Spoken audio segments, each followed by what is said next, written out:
Hi, I'm Morgan Ellis, and I never asked my parents for anything. But the day they found out how much I was really worth, everything changed. Not with applause, not with pride, but with calculation. My mother always made roast chicken on Sundays, even when nobody liked it anymore. The skin was always a little too crisp, the carrots never quite soft, and the smell of lemon disinfectant never quite masked the bitterness that lived in that kitchen. It had been 3 years since I stepped foot in that house, not because I hated them, but because it always made me feel less. That day was different. They had invited me back, insisted really. Just dinner, Mom had said. We want to catch up. I should have known better, but some part of me still wanted to believe the words meant more than just obligation. I was in the kitchen, helping Mom slice pie, when it happened. My iPad was open on the counter beside the sink. I'd been reviewing invoices before dinner. Muscle memory at this point. I didn't even realize the screen was still on. Dean, my younger brother, walked behind me, reaching for the salt. "Whoa," he said, almost a whisper. I looked up. He was staring at the screen, more specifically, the banking app. The figure was bold, centered, $3,482,000.56. I froze. He didn't say anything at first, just blinked, then turned toward the hallway without another word. 10 minutes later, Mom was pouring wine like we were about to toast something. Dad came down in a pressed shirt. Even Dean had cleaned up, hairstyled like he'd been preparing for a job interview. They were smiling. So much smiling. It felt wrong. "So," Mom said, sliding a plate of undercooked potatoes in front of me, "how's your little business going?"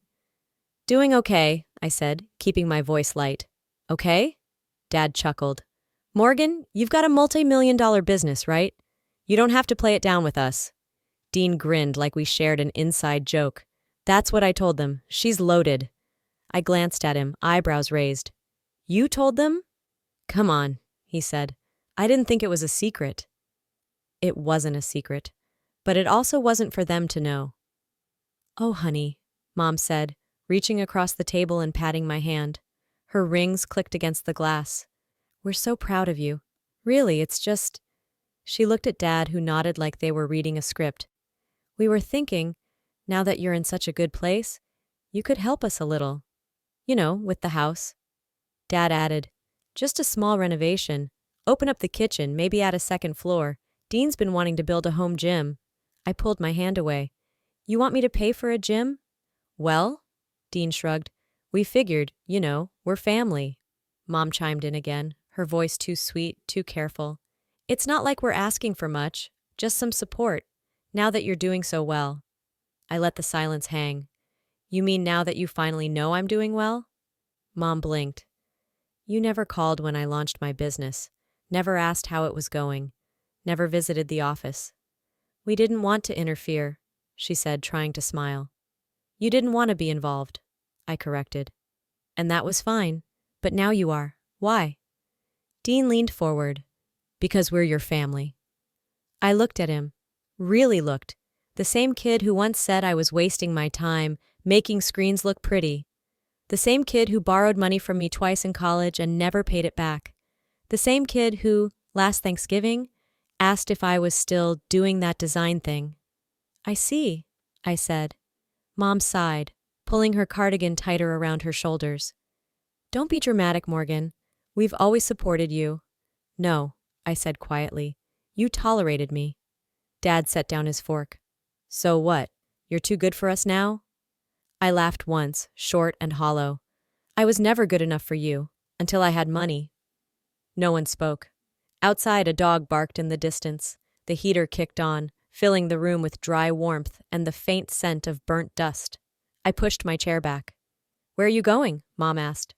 "I'm tired. I'll take the guest room." "You can take Dean's old room," she offered quickly. "Why?" I said. "He lives here." "No," she smiled. "He moved in with Natalie last month. We were saving that room for, just in case you wanted to come back more often." I walked upstairs in silence, past the family photos on the wall, none of which included me past high school. The room hadn't changed. Same beige walls, same broken lamp on the nightstand. The same twin bed I used to cry in after arguments. Back then, I'd curl up and convince myself I just had to try harder, be more helpful, be quieter, get better grades. Now, I looked around and felt nothing. I sat on the bed, staring at the cracks in the ceiling. My phone buzzed. A message from Dean. "Don't overthink it. We're just trying to reconnect." No, they were trying to collect. And that's when it hit me. I had spent a decade building a life they wanted nothing to do with. Now they wanted a slice. And for the first time, I wasn't angry. I was done. I didn't sleep that night. I lay in the same twin bed I'd once dreamed my way out of, eyes fixed on the ceiling, wondering what it felt like to be wanted without condition. Around 3 a.m., I sat up, pulled out my laptop, and opened a folder I hadn't touched in over a year. It was called Receipts. Not in the playful sense people use on social media, but literal receipts. Bank transfers, emails, voicemail transcriptions. Proof. Evidence. Memory, filtered through fax. The first file was a wire transfer for $6,500, my first big freelance payout. I remembered it clearly because that same week, Dean had called crying. He'd totaled his car, claimed his insurance lapsed. My parents refused to help.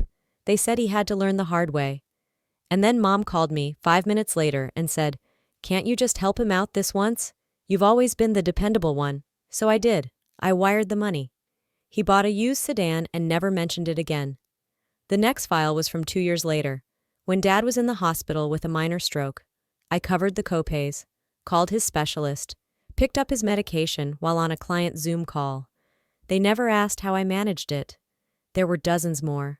Every time they needed something, they remembered I existed, and every time I needed something, they remembered they were busy. The next morning, the smell of bacon and burnt toast drifted up the stairs like some carefully curated apology. I came down in silence, found Mom humming in the kitchen like we hadn't spent the night emotionally brawling with butter knives. "Good morning, sweetie," she chirped, flipping eggs. "Coffee's fresh." Dean was already at the table, scrolling on his phone. He didn't look up. I sat, took the coffee, waited. Mom finally set a plate in front of me and leaned on the counter like she had a script to deliver. "So your dad and I were talking," she began. "We just feel a little hurt that you didn't tell us sooner." "Tell you what?" "That you're successful." I looked up from my eggs. "Why would I?" She blinked. Dad entered, tie half knotted, expression unreadable. "Because we're your family," he said. "We deserve to know."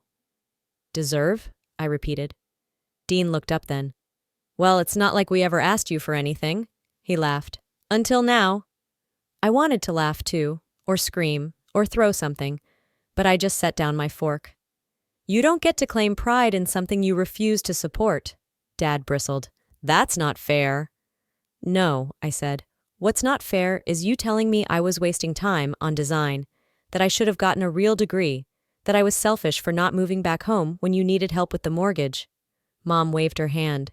"We were under a lot of stress." "We?" I asked. "Or you just didn't want me to succeed in something you didn't understand?" Silence again. That was the thing with my parents. They didn't yell, didn't throw punches. Their violence was quieter. A slow erosion of identity, a systematic invalidation dressed in polite words and decent intentions. Dean tried to smile. "Come on, Morg, you're here now. Let's not make this a thing." I turned to him, voice low. "You borrowed from me 3 times, told your friends I was just freeloading in tech. And now you want me to bankroll your gym dreams?" He said nothing. Mom cleared her throat. "We're not trying to guilt trip you." But that's exactly what it was. Guilt disguised as nostalgia, obligation disguised as love, and I'd fallen for it before. Every time. Later that day, I walked out to the old shed behind the house. I hadn't been back there in years. It still smelled like sawdust and rust, the floor littered with cracked flower pots and forgotten promises. That's where I used to sketch as a kid. I'd tape paper to the walls, pretend it was my studio. Dad once caught me painting the back wall yellow and grounded me for wasting paint. "We don't have money for your silly projects," he'd said. Years later, when I got my first studio in the city, I painted one wall the exact same shade. A reminder. I sat down on a crate, the air colder than it should have been, And I realized they never forgot me. They just chose to remember me when it served them. That night, over dinner, I dropped a different kind of bomb. I've decided to leave tomorrow morning. Mom's fork paused midair. What? But we thought you'd stay the weekend. I have a flight booked. Back to the city? Dad asked. I shook my head. Barcelona. Dean laughed like I was joking. I'm expanding. New office space, new hires. I wasn't going to say anything, but since we're being honest now. Dad blinked. So you're just leaving? After everything? I looked at him. Calm. Measured. The way I'd always wished he'd look at me. No, I said. I'm not leaving. I'm just not staying somewhere I'm only welcome when there's money on the table. I was packing when the phone rang. The sun had barely broken over the horizon, casting long pale streaks across the ugly beige carpet of the guest room. My suitcase lay open on the bed, half full, but I'd already folded everything so tightly it looked like I was trying to make a statement instead of just leave quietly. I almost didn't answer. The screen flashed. Aunt Janice. I hadn't spoken to her in years. Not out of conflict, more like quiet distance. She was my mom's older sister, the one who'd always shown up just a little too late to holidays, brought off-brand gifts, and gave me awkward, lingering hugs that somehow still felt more genuine than anything I got at home. I swiped to answer. Hi. There was a pause on the line before her voice came through, low and uneven. Morgan? Hey, you got a second? I sat down slowly, heart tightening with something that felt like preemptive dread. Yeah. What's going on? Another pause. I heard you were in town. The phrasing hit me. Heard, not was told. Just for a day or two. Right. Look, I'm sorry for calling like this, but there's something you should know, and your mom's not going to tell you. My stomach dropped. Tell me what? She hesitated. Do you remember when you applied to RISD? I closed my eyes. Rhode Island School of Design. The dream. The one acceptance letter I'd never received. I'd waited for weeks, checking the mailbox like a teenager in a movie. My portfolio had been the best I'd ever made, hand-rendered, scanned, sleepless night polished. I never got a rejection. Just silence. I remember, I said slowly. They accepted you. The words didn't make sense at first. I sat there blinking, replaying them like they were stuck in the wrong frequency. What? They sent the letter to the house. I was visiting that day. This was what, senior year? Your mom opened the envelope before you got home. No, I said quietly, my voice trembling. They didn't. I would have seen it. She hid it, Janice said, soft and broken. She read it and said something about how you'd never survive on the East Coast alone, and that art school was just an excuse to delay real life. I told her she had to tell you. She said she would, but she never did. The room spun. You're telling me she threw away my acceptance letter? She didn't throw it away, Janice whispered. She mailed a declination in your name. She called the school and said you'd chosen to stay local. I know because I drove her to the post office. I stood. The suitcase slid off the bed and landed on the floor with a dull thud. All those nights I'd cried, thinking I wasn't good enough. All the rejection I'd carried like weight in my chest. They'd let me believe it was my fault. I'm so sorry, she said, voice cracking. I should have done something. I should have told you then. Why are you telling me now? Because I saw the way your mom talked about you yesterday.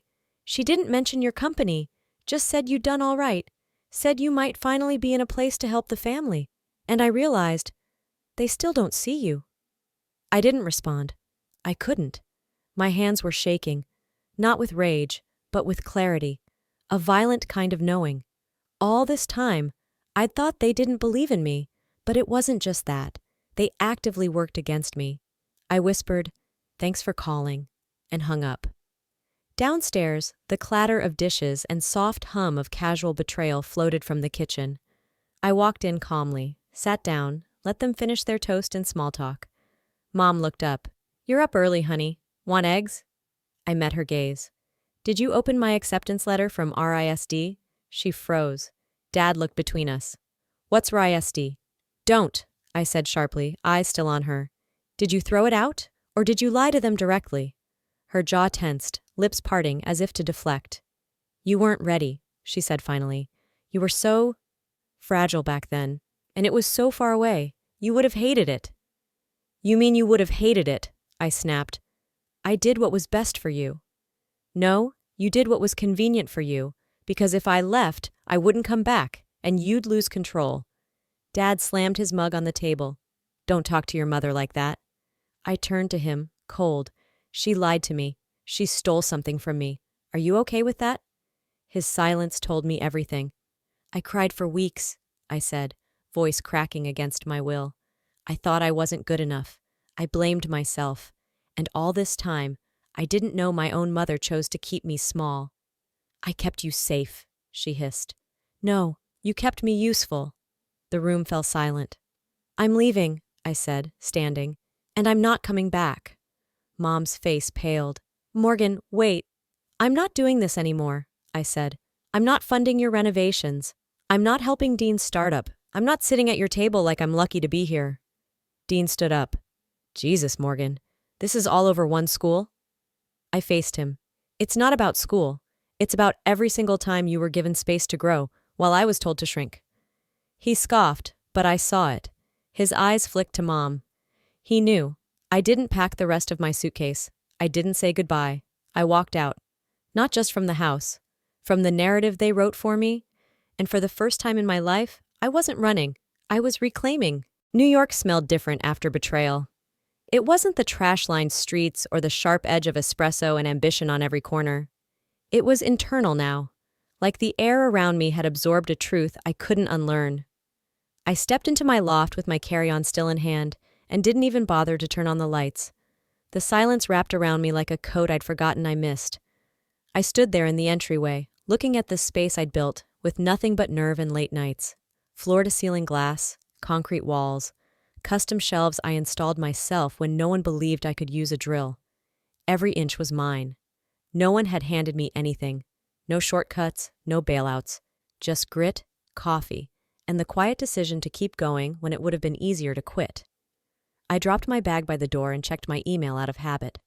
I had at least 70 flagged messages. Investors, collaborators, invites. But one thread caught my eye. Subject: Ellis Family Holdings. Request for update what? I opened the email. The sender was a mid-tier financial group I'd never worked with.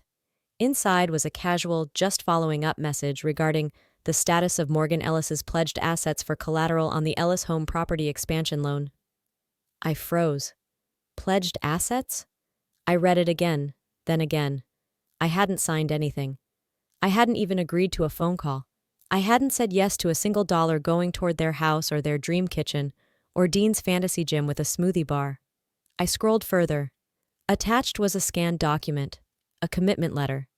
My name typed in bold, a signature at the bottom that looked almost like mine, same looped M, same tail on the S. But it wasn't mine. I felt cold all over. The kind of cold that doesn't come from weather. It comes from being violated. My parents, my own family, had forged my signature, used my name, my financial credibility, as a shield for a loan they never intended to pay back on their own. A heat rose under my skin that wasn't anger, it was detachment, a clarity so sharp it could cut marble. I picked up the phone and called my attorney. By noon the next day, I had everything I needed: document analysis, IP trace logs, voice memos from phone calls I'd recorded during previous visits, just in case I'd learned that habit the hard way. By 3 p.m., I was standing in front of my building's floor-to-ceiling windows, arms crossed, staring at a sky that felt less infinite than usual. The phone rang. Dean. I let it go to voicemail. He called again, then a third time. By the fourth, I answered. "What the hell, Morgan?" His voice was panicked.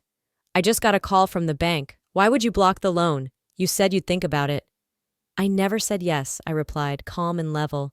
"But we needed that loan. They're freezing everything. Mom is losing it." I let the silence do its work. He shifted tactics. "You know how hard it's been since Dad's hours got cut, and I've been building this thing for months." "You forged my name, Dean." He didn't deny it. Not really. "It was just paperwork. The bank needed a name that carried weight. And yours? Well, it does. Your family." No, I said. I'm leverage, and you used me without consent. It's not like you need the money, he snapped. That line. That's the line people say when they don't understand boundaries, or when they choose to forget what it took you to get there. I needed the respect, I said. And I didn't get that either. He went quiet. I waited. You're really going to blow this up over some forms? No, I said, colder now. I'm going to let the legal team handle it. You should probably talk to a lawyer. Morgan, I'm done. And I meant it. Later that night, I sat on my couch with a glass of red wine and stared at the letter again. That forged signature. So close, so precise. Someone had studied me to get it that close. Someone had practiced. That, somehow, hurt more than the fraud. They'd watched me closely enough to mimic my pen strokes, but never once stopped to ask how I was really doing. They didn't just want my success. They wanted ownership of it. It started with an email. I was sitting at my desk late on a Thursday night, a storm rolling in over Manhattan, the kind that made the city feel temporarily honest. My inbox buzzed. Subject line, Ellis Family Trust Beneficiary Update Request. From a law firm I didn't recognize. At first I thought it was spam, another phishing scam. But then I saw the attached document, my full legal name, spelled correctly, middle initial and all. It wasn't fake, it was real. And I had no idea what it was talking about. The trust? The last time I'd heard that word, I was 16, overhearing my parents talk in hushed tones about setting something up for Dean's future. I hadn't thought about it since. I wasn't part of the future then.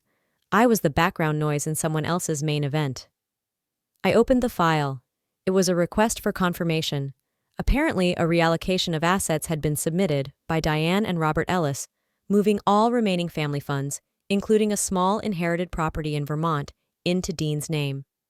The lawyer was reaching out because the transfer required my signature as a previously named contingent beneficiary. I hadn't even known I'd been listed, let alone cut out. But there it was, bold and legal and painfully specific. Morgan Ann Ellis, contingent beneficiary, now revoked. No call, no conversation, no warning, just a document. I forwarded it to my attorney. She confirmed it was valid. Quiet. Binding. Not criminal, but deeply unethical, given I'd been listed on the original trust by name. Apparently my grandfather had asked for me to be included, and now, years later, they were erasing that. Just like they'd tried to erase everything else. I scrolled through the attached history. There it was, 3 weeks ago, right around the time I came home, right around the time I started saying no. They hadn't just written me out of their story. They'd waited until I walked back into it to make sure I wouldn't notice when they closed the door behind me. I called Aunt Janice. She answered on the second ring. I need to ask you something, I said. There was a pause. It's about the Vermont house, isn't it? My chest tightened. You knew? I didn't know they'd cut you out, she said softly. But I knew your name was on it. Your grandfather made sure of it before he passed. He said, her voice broke for a second. He said you were the only one in the family who knew what it meant to earn anything. I swallowed hard. Why didn't anyone tell me? I tried, she said. But your mom always controlled the paperwork. After he died, she handled everything. The funeral, the estate. You were already in the city. She said she'd loop you in. I didn't realize until years later that she never did. Silence stretched between us. Then Janice added, Morgan, your grandfather left that cabin to both of you because he wanted to give you a choice. He didn't think it was fair that Dean got everything else. And now? I asked. It's being turned into a short-term rental, she said. Dean's fiancé posted about it last week. Cozy new Vermont escape. Coming soon. I laughed. I didn't mean to, but I did. That bitter kind of laugh that comes out like steam from a cracked pipe. Thanks, I said, for telling me. Morgan? Yeah? You're not crazy. She said it like a benediction, like a small shield she hoped would be enough to carry me through the rest of the week. That weekend, I drove to Vermont. I didn't tell anyone.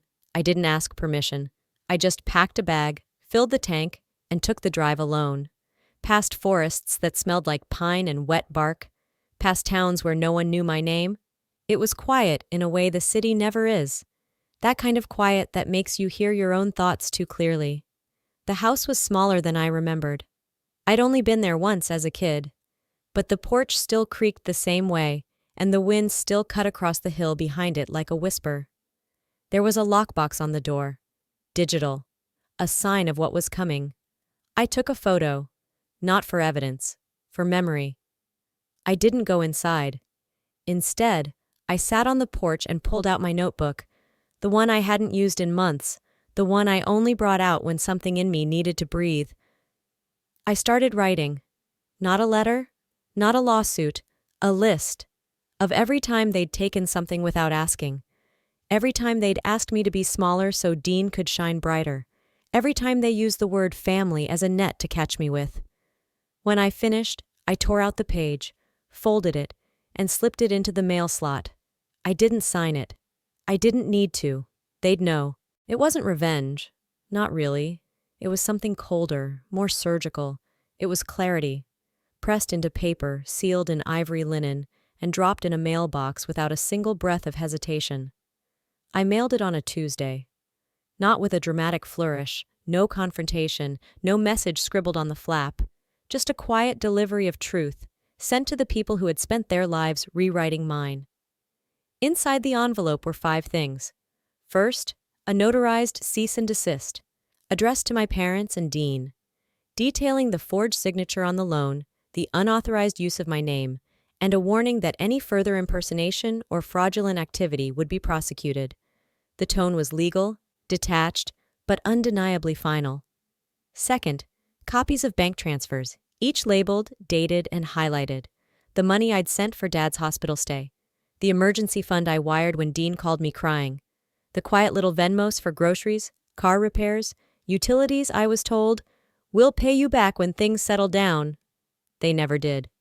Third, a printed screenshot of the email from Aunt Janice confirming my original inclusion in the Vermont Property Trust and the removal.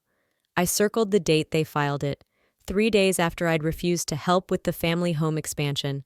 Fourth, a photo. Me, standing in front of my new office in Barcelona, keys in hand, sunlight catching the edge of the brass plaque etched with my name. No caption, no explanation, just proof that I'd moved forward without them. And finally, a letter, handwritten, not accusatory, just truthful. You taught me to be small, to stay quiet. You used my silence as permission. This is me taking it back. I don't hate you, but I won't shrink for you anymore. I signed it, folded it once, tucked it behind the others like a closing line in a chapter I never asked to be written. The fallout came 3 days later. First, a voicemail from Mom. Her voice was shaking, too sweet. "Morgan, honey, we got your letter. We didn't mean for things to go this far. We just thought maybe we didn't realize how serious you were." No apology. Just soft manipulation wrapped in maternal worry. Then came Dean, texting, calling, then texting again. "You made your point, but you're hurting everyone. This is overreacting." Overreacting. It's always overreacting when you stop letting people hurt you. I didn't respond. That Friday I had lunch with Aunt Janice at a cafe near my loft. She slid a small box across the table, no label. "I figured this belonged to you." Inside was a silver key. "To the cabin?" I asked. She nodded. "Your grandfather gave me a copy the year before he passed. Told me to hold on to it. Said if anything ever felt wrong, you'd know what to do."